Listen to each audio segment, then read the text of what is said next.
কেমন আছো? বেঁচে আছি, এখনো মরিনি। তুমি কেমন আছো? ভালো। অনেকদিন পর দেখা হলো, তাই না?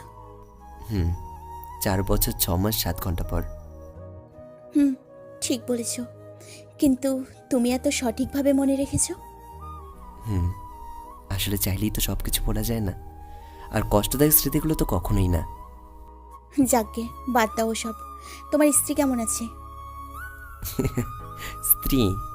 সত্যি হাসালে। বিয়ে করিনি আমি। কেন? কাউকে ভালোবেসেছিলাম। অতীত নিয়ে পড়ে থাকলে কি জীবন চলে? না, চলে না। কিন্তু জীবন জীবনের গতিতে চলে, আর আমি আমার গতিতে। এখনো আগের মতোই আছো? কারণ বদলাবার মানে খুঁজে পাইনি। ও, ভালো। কি করছো এখন? এখন আর বেকার নেই। বেকারত্ব অনেক নিষ্ঠুর হয়, তাই না? আর সেটা আমার চেয়ে ভালো আর কে জানে। হুম, সিগারেট খাও? এখন এটাই আমার সঙ্গী। ও, শোনো, আজকে আমাকে একটু তাড়াতাড়ি বাড়ি ফিরতে হবে। তোমার ফোন নাম্বারটা দাও, পরে ফোনে কথা বলবো। না থাক, লাগবে না। কারণ মিথ্যে মায়াবাড়ি কোনো লাভ নেই। তুমি সেই আগের মতোই আছো। ঠিক আছে, ভালো থেকো। আর পারলে আমাকে ক্ষমা করে দিও। ভালো থাকবো কিনা জানি না, তবে তুমি ভালো থেকো। আর ক্ষমা, সেটা বোধহয় আর এই জন্মে করতে পারবো না। ঠিক আছে, বাই।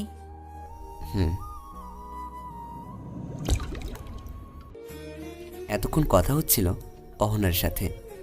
4 বছর পরে আজ তার সাথে দেখা হলো। আগের অহনা আর এখনকার অহনার মধ্যে অনেক পার্থক্য। পার্থক্য থাকাটাই অবশ্য স্বাভাবিক, কারণ এখন সে অন্য কারো স্ত্রী। আজ অহনার সাথে দেখা না হলেই ভালো হতো। 4 বছর আগের সেই স্মৃতিগুলো আজ আবার মাথাচাড়া দিয়ে উঠছে। সব স্মৃতি সুখকর হয় না, কিছু কিছু বেদনারও হয়। সেই দিনগুলোর কথা এখনো আমার মাথায় জীবন্ত হয়ে আছে। বাড়ি ফিরে এসে সিগারেটের প্যাকেটটা হাতে নিয়ে ছাদে চলে গেলাম। সিগারেট খুব ভালো সঙ্গ দেয় আমাকে। আজ কেন যেন সেই পুরনো দিনগুলোর কথা খুব মনে পড়ছে, খুব করে মনে পড়ছে তার কথা। আজ থেকে প্রায় 5 বছর আগে অহনার সাথে আমার পরিচয়টা হয়েছিল খুব অদ্ভুতভাবে। তখন সেকেন্ড ইয়ারে পড়তাম। অহনা ছিল আমার 1 বছরের জুনিয়র। একদিন ক্যাম্পাসে আসার জন্য ম্যাচ থেকে বের হয়েছি। সকালে রিক্সা খুব বেশি পাওয়া যায় না। যেই না একটা রিক্সাতে উঠতে গিয়েছি, ঠিক তখন টের পেলাম কেউ আমার মানিব্যাগ নিয়ে পকার পার। কি আর করার, অগত্যা সেই মানিব্যাগের পিছনেই দৌড় দিলাম। কিন্তু যে মানিব্যাগ নিয়ে গেছে সে কি আর আমার মতো বলদ পালক? সেই ব্যক্তি ততক্ষণে মানিব্যাগ নিয়ে হাওয়া। কি আর করার, হেঁটে হেঁটেই ক্যাম্পাসে যেতে হলো। এমনিতেই মানিব্যাগটা ছিনতাই হয়ে গেল, তার উপর হেঁটে ক্যাম্পাসে আসতে হয়েছে। স্বভাবতই আমার মাথাটা গরম হয়ে আছে। ঠিক ওই সময় একটি মেয়ে এসে জিজ্ঞেস করছে, দাদা, আপনি কি এখানে পড়েন? না, আমি তো এখানে ঝালমুড়ি বিক্রি করতে এসেছি, খাবেন নাকি? কি? ক্যাম্পাসের পাশে হসপিটাল আছে, সেখানে গিয়ে কান ডাক্তার দেখিয়ে নেবেন। বড় আজব লোক তো আপনি। আজব না খজব সেটা দিয়ে আপনার কি? ধুর। মেয়েটি এবার রাগ করে চলে গেল। মাথা গরম ছিল, তাই উল্টাপাল্টা উত্তর দিয়েছি। মানিব্যাগে আমার আইডি কার্ড, টাকা সবই ছিল। এখন এগুলোর শোকে আমার অবস্থা বেগতিক। মানিব্যাগের শোকে বেশ কয়েকদিন ম্যাচই ছিলাম। টাকা না থাকলে যা হয় আর কি।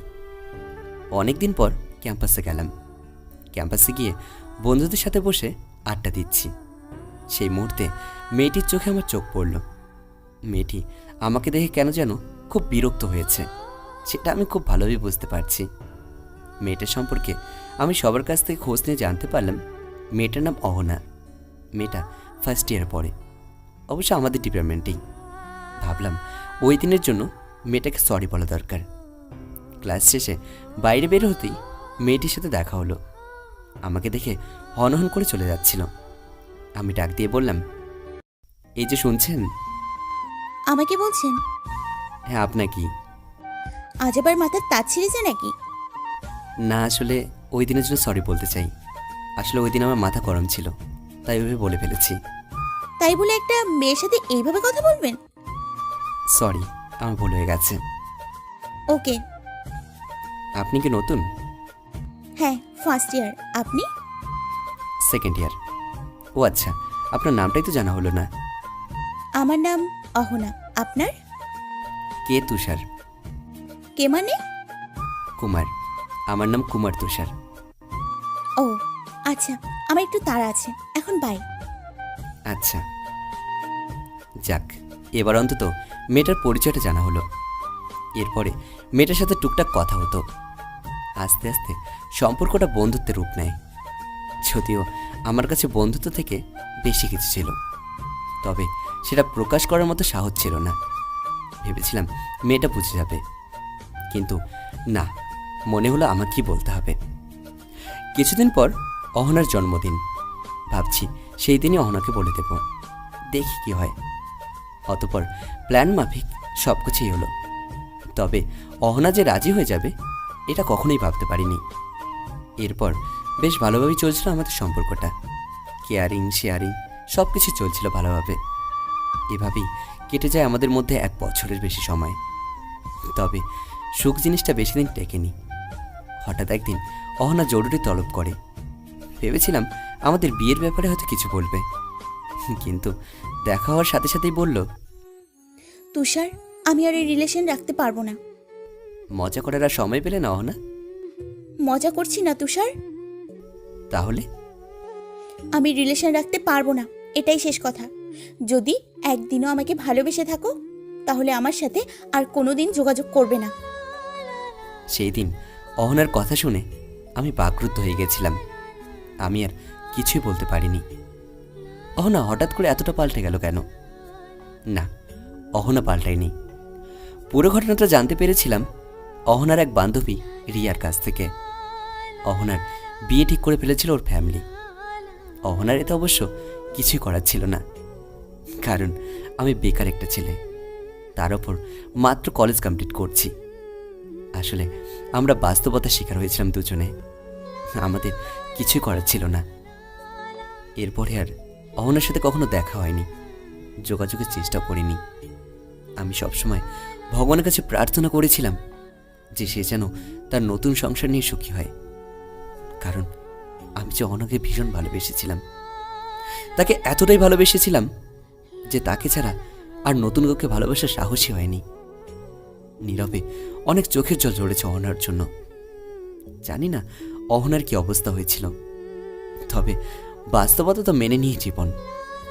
হয়তো অহনার আমার কথা মনেও নেই। নতুন জীবন, নতুন সংসার, এগুলো নিয়ে ব্যস্ত আছে মনে হয়। জীবনটা কত সিনেম্যাটিক, তাই না? আমাদের জীবনের ধাপে ধাপে সিনেমা লুকিয়ে আছে। পুরনো দিনের কথাগুলো মনে করতে করতে আমার সিগারেটের প্যাকেটটাই শেষ করে ফেলেছি।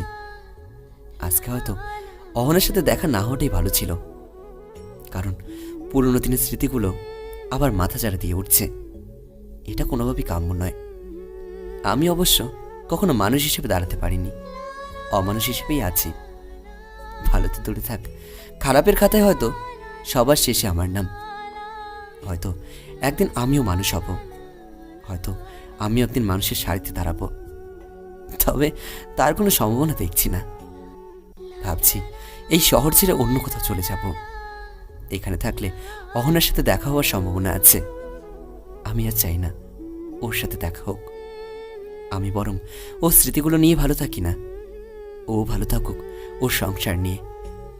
কারণ বাস্তবতা যে মেনে নিতেই হবে, বাস্তবতা নিয়েছি জীবন।